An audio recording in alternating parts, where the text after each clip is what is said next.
11:44 minutos, continuamos con más de Noticias Globovisión Internacionales y en esta parte vamos a profundizar un poco más acerca de esto que está sucediendo en Perú. Para ello nos acompaña Juan Carlos Ruiz, analista político y CEO de ATIC Comunicación Inteligente, Agencia de Gestión y Comunicación Estratégica. Muchísimas gracias, Juan Carlos, por acompañarnos en Noticias Globovisión Internacionales. Rina, un gusto estar hoy día y con ustedes y con tu audiencia, encantado de acompañarnos. Bueno, hemos hecho una preboca de lo que está viviendo el gobierno de Perú en este momento, pero además en un contexto en el que los últimos 6 mandatarios, que además ha tenido esta cantidad de mandatarios en los últimos años Perú, y que además todos han estado involucrados en casos de corrupción. ¿Se repite la historia?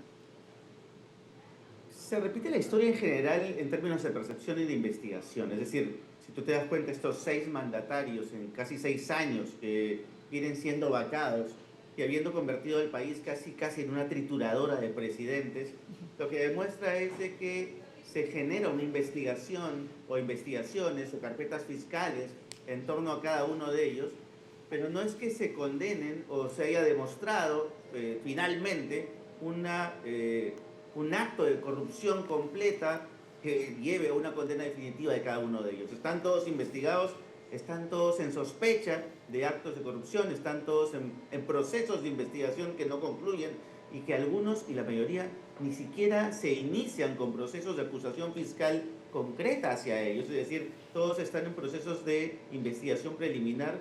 Entonces es más un juego político previo, prever, para tirarse abajo presidentes y a debilitar lamentablemente políticamente la institucionalidad democrática, que es lo que finalmente está consiguiendo el juego político, digamos, las fuerzas políticas como consecuencia, y no precisamente el lograr una limpieza anticorrupción, que es lo que debiera buscarse, digamos, como un anhelo, digamos, como un sueño.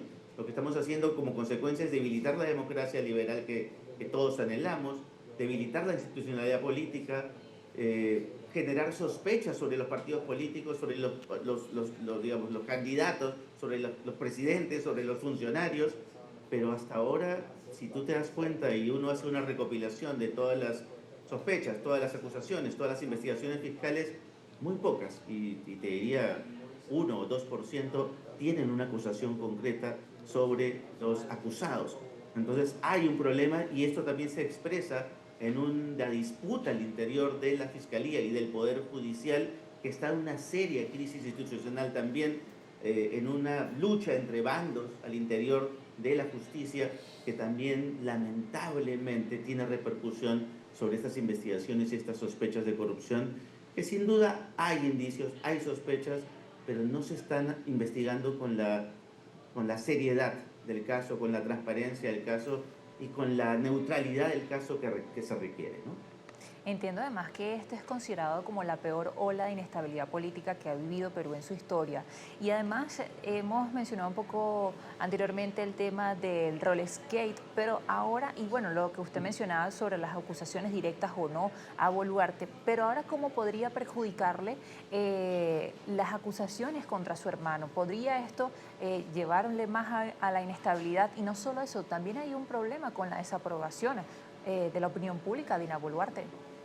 Hay una conjunción de 3 elementos claves que ponen a la presidenta Boluarte en un jaque mate, casi jaque mate, podríamos decir. Por un lado está una recesión económica de la cual no puede salir, lamentablemente su ministro de Economía actual y el anterior no han logrado una política pública que le permita salir de este momento de recesión y de reactivación económica, que es lo que requiere el país. Ayer conocimos cifras, por ejemplo, de PBI trimestral, que si bien logra ser positiva, es en los sectores claves como construcción, pesca, manufactura, negativa respecto al mes de febrero, y el PBI respecto al mes de febrero es negativo, a pesar de que el trimestre es positivo, afortunadamente, pero digamos, venimos en un crecimiento negativo. Eso no es una buena noticia.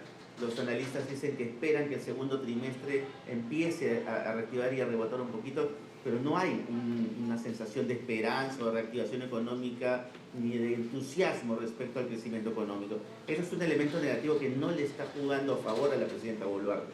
El segundo elemento es su desaprobación ciudadana, es decir, ya lamentablemente la aprobación presidencial bordea el error estadístico, está por debajo del 5%, y al estar por debajo del 5% puede ser 0 o puede ser 4.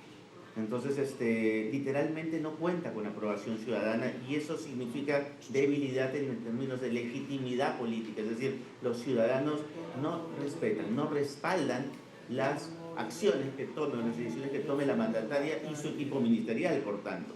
Esa debilidad de gobierno, esa debilidad de toma de decisiones también significa un punto negativo para el respaldo ciudadano que pueda tener. Y al mismo tiempo tienes el respaldo político, ¿no es cierto?, y el malestar político, que es que ya las fuerzas políticas en el Congreso empiezan a ver y a visorar la campaña electoral hacia adelante. Saben que tener a una presidenta, sostener a una presidenta como Dina Boluarte hasta julio del 2026 es mucho riesgo porque la incapacidad de gestión que manifiesta este gobierno es tal y es de tal magnitud que ser arrastrados por esta incapacidad les puede cobrar puntos en la elección que se venga.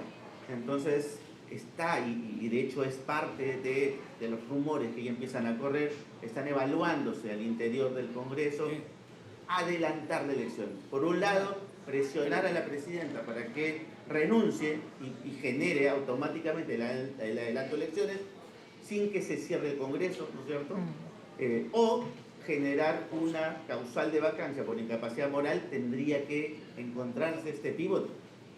Lo de la detención del hermano, claro, es un motivo, es un pretexto, pero vamos, es una investigación preliminar, es decir, no se ha demostrado nada aún.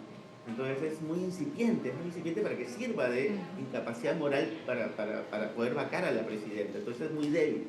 Pero entiendo que las fuerzas políticas, finalmente la vacancia presidencial es una decisión política, no es un proceso judicial, no es un proceso legal, es un proceso político, es en donde el Parlamento le quita la confianza a la presidenta y literalmente la vaca, quitándole la confianza y acelerando el proceso de recambio constitucional, que en este caso, al no existir vicepresidente, recaería en la figura del presidente del Congreso, que tendría que tomar la presidencia de la República, y el vicepresidente del Congreso asumir la presidencia del Congreso para poder hacer un llamado a elecciones inmediatas que debería darse mínimo en el rango de un año, ¿no? Eso es lo que se está cocinando en el Congreso de la República, y es lo que probablemente suceda si es que la presidenta Boluarte no logra atar o dar patadas, ¿no? Y Veremos. meter gol. Veremos Vamos si, a ver qué pasa. exactamente, veremos si Boluarte logra romper con esa trituradora de presidentes, como lo dijo al inicio. Juan Carlos, muchísimas gracias por acompañarnos este jueves. Trina, encantado, y cuando ustedes gusten, los acompañamos. Juan Carlos Ruiz, analista político y CEO de Active Comunicación Inteligente. Hacemos una nueva pausa y ya regresamos con más.